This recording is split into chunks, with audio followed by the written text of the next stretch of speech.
Yeah, I just really wanted to reiterate how proud I was of how hard they played, and they fought them for 60 minutes, and felt like that we obviously didn't execute some critical times that cost us, and but when you take a step back and you look at where we're at, and obviously disappointed, really felt like that we had talked all along about truly believing that if we played our best in all three phases, that we could win the game.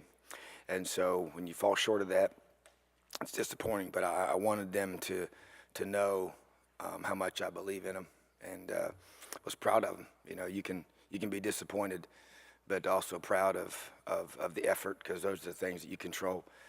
We gave some things up that hurt us. We didn't bow up when we got put in some tough situations, but as I told our guys, we have to rise up in those situations and force field goals. If they get the ball inside the 10, for however it gets there, whether it's special teams or offense, it doesn't really matter.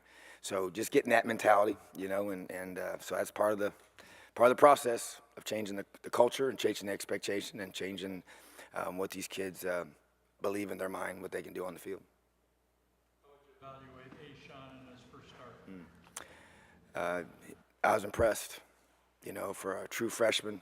To go back in your home state like that, I've seen it go two ways. Sometimes kids rise up and they play extremely well because of just the excitement and the edge they have about them because of going back and playing close to home, and all that. But I've also seen where they press and they try too hard and they actually, they struggle.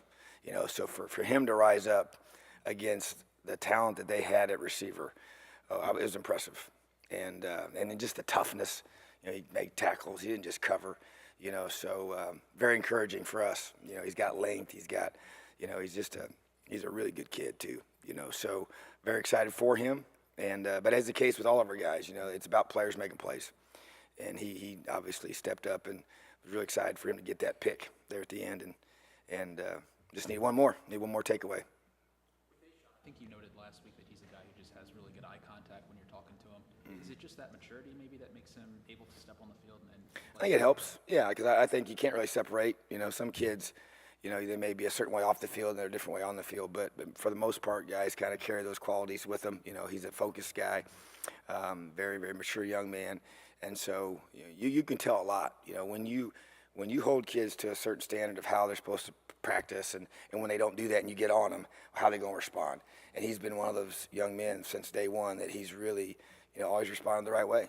I'm not saying internally he didn't get frustrated that we get on him, but it's always yes sir, look you in the eye, and respond. And so he didn't flinch, and it really, by far, in his young career, the toughest environment he's played in, and he did awesome. What made you decide to start him in that game? That's obviously a huge challenge for a veteran player. Well, I think first of all, it's kind of went along with what we said. Hey, we weren't going to back down to anybody. We just felt like he was the best matchup for us against their skill, and we believed in him. And I told him, from the beginning of the week, this is going to be his opportunity, and just like all of our guys, I said we're going to play it the best we feel we have to do to defeat Ohio State, and we felt like he gave us the best chance because of that. And it was just awesome to see him respond to that, because you really don't know. You put it out there, and you take a young guy like that in that environment, and sometimes that pressure, it creates a real positive response, and sometimes it causes you to crumble. And it definitely, obviously, was a very positive thing. Was part of your pride, amid the disappointment, was part of your pride in the sense, I think Kevin mentioned it post-game too, that he's seen games like that when it's been decided, but then Ohio State gets to the 50s. You guys didn't give up a cheap touchdown even at the end. That's right. Is that part of it too? Is part of what you're trying to get at in terms of culture? There's no question. Obviously, in the fourth quarter, and our whole thing was, we wanted to be in the fourth quarter, and we wanted to give ourselves a chance to win. Get it to the fourth quarter, give ourselves a chance to win. And we played that whole mindset.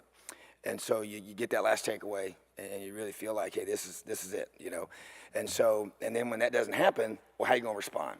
And so then they get the pick, and they go all that. Well, I tell you what, we got them out there, and I was very animated at that point, because we were not going to let them score. It's changing the mindset that who we're going to become from start to finish, that we're going to have tremendous pride in this defense. And I absolutely appealed to that very, very animatedly.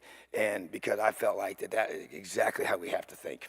And obviously in the future, I want our guys to be the ones giving that speech in that huddle. But right now, it has to be me, and I'm fine with that. So, but we were not going to let them score. And so it's just it's a pride in your defense. It's pride in your unit. It's pride in what you represent as a program and what we're trying to establish defensively.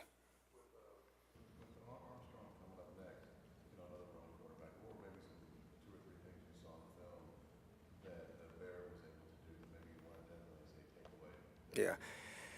It's obviously there's some carryover between the two, very similar, type quarterbacks. I'd say Armstrong's a little faster, a little more explosive type guy.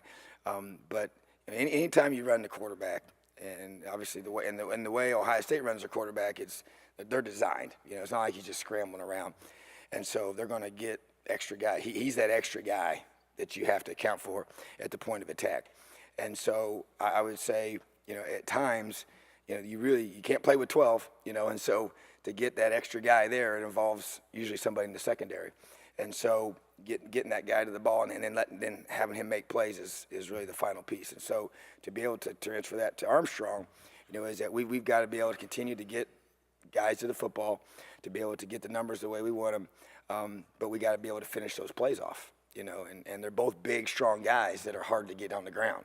They're not like they're little scat backs, so they're 220-pound quarterbacks plus.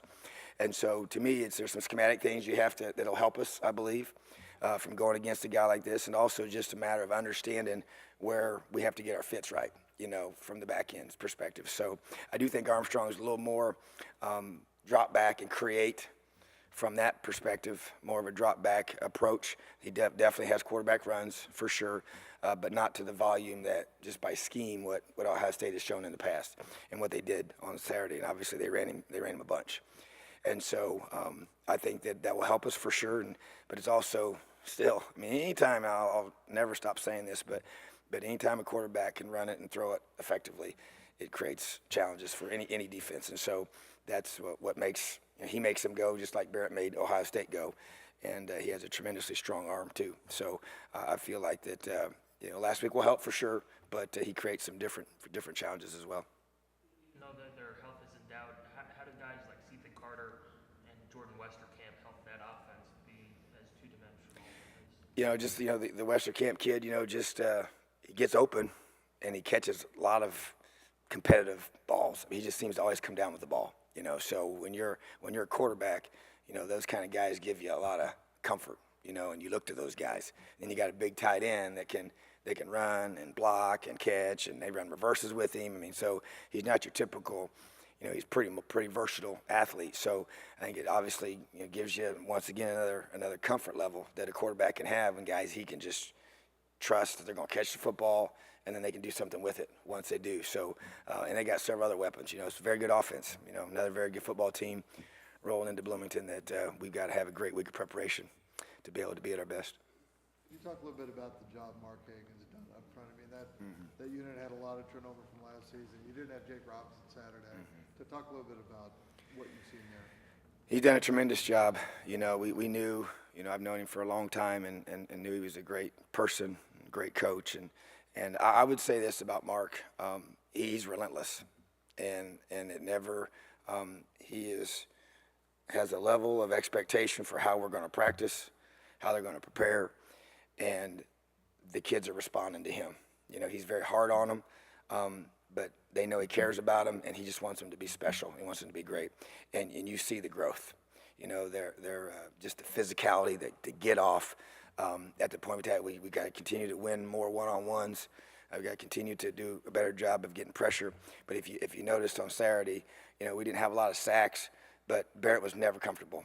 And he never could just sit in there, and he's used to having that. If you watch it on film, it was just pretty much he could pat back there and make his decisions and go, and that wasn't the case from the opening time he tried to throw the football. He could never really step into his throws.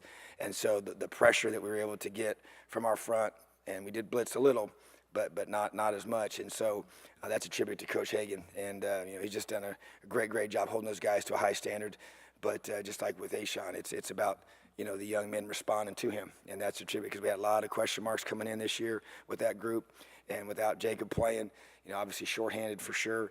It didn't have him, even a week before that, and the effort that week was just a tremendous tribute to the job that Coach Hagan's done. And I say, the corners played really well, and the safeties, and with Coach Joseph and Coach Shelby did a tremendous job with that group. And then you talk about the two linebackers that have kind of stuck out with T. Gray and Marcus, and the job that Coach Inge has done with the backers. So it's team effort. It's team effort with our players. It's team effort with the coaches. The LEO isn't just about the players. LEO is about everybody, and everybody playing for each other, coaching for each other, working together. We have two GAs that do a tremendous job. Case Teagarden, and Pat Kuntz, work endless hours in the office, breaking down film, getting scripts ready, drawing cards till the wee hours of the night. And those guys are a huge part of our success. And so I appreciate the work that our coaching staff has done to be able to help these players, maximize their full potential. Talked a lot about Ajon earlier.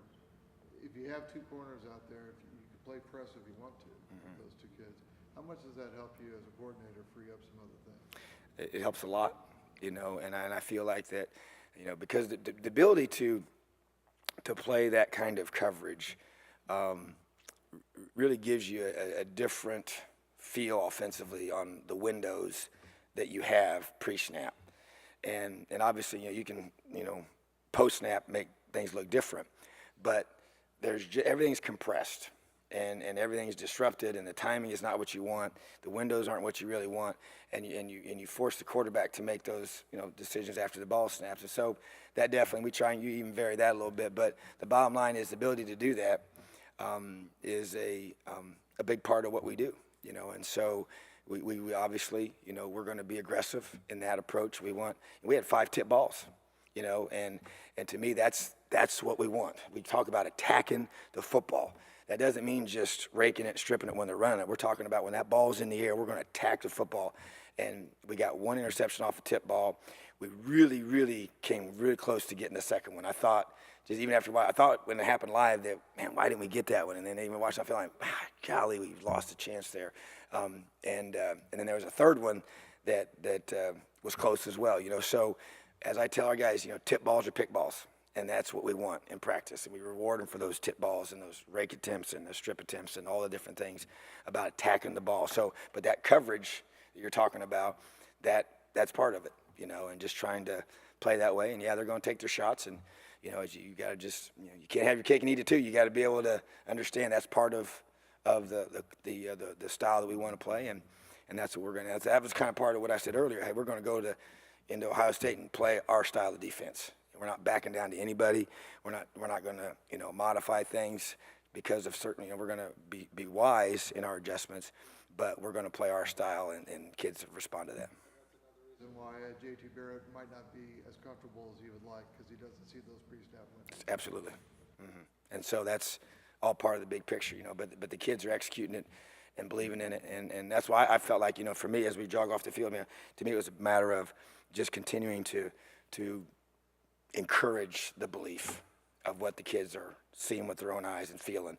And so they were, disappointed but not discouraged. Being able to string that execution and belief, I guess, in back-to-back weeks, do you sense a little bit of swagger, with this defense? I do. Yeah. And I want to flame it and encourage it, and challenge them to take it and rise up each week, turn the notch up of our expectation. Like I tell our guys, from the very beginning, it's been this progression. Preparation creates confidence, and that confidence creates expectation. So now after you experience success on the field, you start to develop an expectation. This is how we're going to play. We're not going to be surprised when we play this well. We expect to play this well. We will be very disappointed when we don't play to the level we've played at. And to me, that's the progression you want, because the final phase is performance. And so our guys are understanding that, and we want to, as we said in the very beginning, we want to be the reason why. And I've challenged that to them from day one, and we're going to continue to do that until we are the reason why.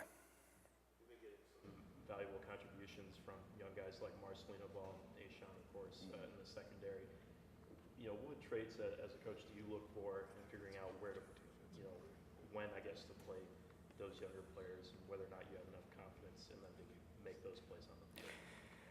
I believe that, as we tell young men when they come into the program, and since we're all new, or I was new, we told our guys in the spring, it's your responsibility to prove to your coach that you deserve to play. So when a guy like Marcelino or Ashawn comes in as a freshman in the summer and they get ready for fall camp, I'll tell them it's your responsibility to prove to your coach that you deserve to play. And he did that, so he makes plays in practice. He is focused. He's locked in meetings. And that builds trust. It builds trust with his coaches. It builds trust with his teammates. And we talk about that a lot to our guys. Who do you trust? Who do you want beside you? And, just listen to our guys talk after the game and different things that they say to the media. Those are the kind of things I want to hear. And those things are starting to be said and have been said during the fall. And so they're understanding what that really means. And so for a guy to come in as a freshman, we'll play freshmen. If they prove to us that they have earned the right to play, then we're going to play them. And just like with Ashawn, we're going, hey, you ready to start? We're going to start you, even if it's in the biggest game of the season up to this point.